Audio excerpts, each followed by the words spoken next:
दंश न्यूज, दलित पीडित व शोषित जनतेचा खणखणीत आवाज. चालू डुबकी मारायला त्या ठिकाणी जा का अडचण त्या ठिकाणी.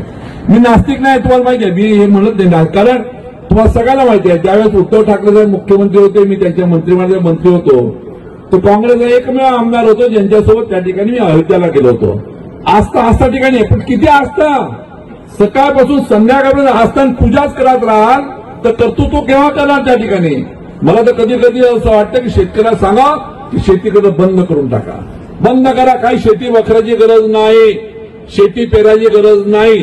पैशाचं खिशामध्ये तर वावरामध्ये एखादं मंदिर बांधा, आणि नसेलच पैसे खिशामध्ये ते एखाद्या दगडाला शेंदूर लावा साऱ्याला वावरामध्ये कोणत्यामध्ये, आणि दिवसभर पूजा करत राहा. जेवढी आरती जेवढ्या म्हणता येईल, जेवढे ज्यावेळी फुल वाहता येईल, जेवढं नारळ तेवढं फोडत राहा.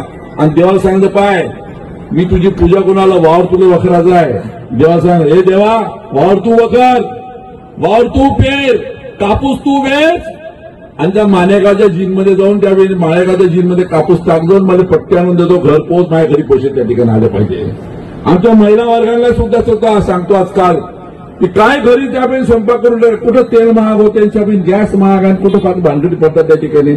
असं केलं तसं केलं. 2 पोरं घरी चांगले ठेवायचे.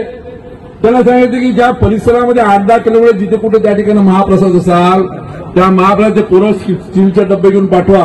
मी विचारलं काही लोकांना, महाप्रसाद लोक डब्बे घेऊन त्यामध्ये आजकाल त्या ठिकाणी सोबत डब्बे फिरून जाते. हा गोविंदा सांगून आला तर त्याच्या महाप्रसाद उमरीला झाला तर डब्बे घेऊन आले तर लोक डब्बे भरून येऊन जाते. मग आता डब्बे पाठवायचे, महाप्रसाद घेऊन यायचा आणि घरी बसतो. काय करायचं गरज नाही. पोरांना सुद्धा सांगतो, नवीन जे पोरं शिक्षणातले आहे, काय अभ्यास करू नका, काय पाठांतर करू नका, काय ज्यावेळी मास्तर शिकते लक्ष देऊ नका त्याकडे. आपल्या पुस्तकावर एखादं देवाचं चित्र लावा चांगलं, रोज त्या देवाच्या आम्ही अगरबत्ती लावत चढा आणि त्याला हे तू अभ्यास कर, पास मला व्हायचं जाते. हे काय लावला दंडाटे, कोणीकडे चालला देशात. हा देश जो स्वतंत्र झाला होता, हा देश स्वतंत्र पूजापाठी स्वतः नव्हता झाला. हा देश जो स्वतःला कर्तृत्वासाठी झाला होता त्या ठिकाणी. ह्या देशाचे लोक डॉक्टर झाले पाहिजे, ह्या देशाचे इंजिनियर झाले पाहिजे, ह्या देशाचे डॉक्टर चार्टर्ड अकाउंटंट झाले पाहिजे, देशाच्या लोकांनी कारखानदारी टाकली पाहिजे, ह्या देशातील लोकांनी अत्यंत चांगल्या पद्धतीने शेती केली पाहिजे, ह्या देशातील लोकांनी दरडोई उत्पन्न वाढवलं पाहिजे. आभाळाला हात लावले म्हणून आपण त्या देश स्वतंत्र घेतला, गुलाममध्ये राहण्यासाठी नाही. पोथी पूजा आताच विचारलं त्या ठिकाणी. मगाशी एका कार्यक्रमात गेलो होतो. एक तो महाराज येते म्हटलं त्या मध्य प्रदेश मधला, कुठे तो हे देते, काय देते तो रुद्राक्ष हा प्रदेश मिश्र रुद्राक्ष येते, आणि 1 लोटा पाणी टाका म्हणते. का कुठला जेवण 1 लोटा जेवण पाणी सांग, काय धंदा वाटायला सर, कुठला चाललो आपण, कुठीकडे नियोजन झालं. ह्या पोरांनी शिकायचं नाही का, ह्या पोरांनी त्या ठिकाणी आयुष्य करायचं का. की निव्वळ त्या ठिकाणी त्या ठिकाणी 500 रुपये महिना शेतकरी सन्मान योजनेचा घ्यायचा, लाडली म्हणजे 1500 रुपये घ्यायचे, 2000 रुपये महिने घ्यायचे, आणि राशनचं अन्न खायचं, तेवढंच जीवन जगायचं का. हे जीवन जगण्यासाठी आपण ते स्वतंत्र करून घेतला होता का आमच्या मुलांना आभाळात हात लावले नाही पाहिजे का. आमचे मुलं त्या ठिकाणी येणाऱ्या दिवसामध्ये त्या ठिकाणी प्रगत राज्याच्या सोबत आपण स्पर्धा केली नाही पाहिजे का. आम्ही त्या ठिकाणी विमानात नाही फिरलो पाहिजे का. आम्ही त्या ठिकाणी चांगल्या घरात राहिलो. आम्ही किती दिवस आपण गावामध्ये वक्र हाकलत राहावं आणि गावामध्ये पाणठेल्यावर बसून आपल्या नशिबाला दोष देत राहावं. आणि या सगळ्या विचार करसाल तर आपल्याला ह्या महाप्रसादाच्या संस्कृती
आमचा व्हिडिओ जास्तीत जास्त लाईक करा, शेअर करा आणि आमचे यूट्यूब चॅनल सबस्क्राईब करा. धन्यवाद.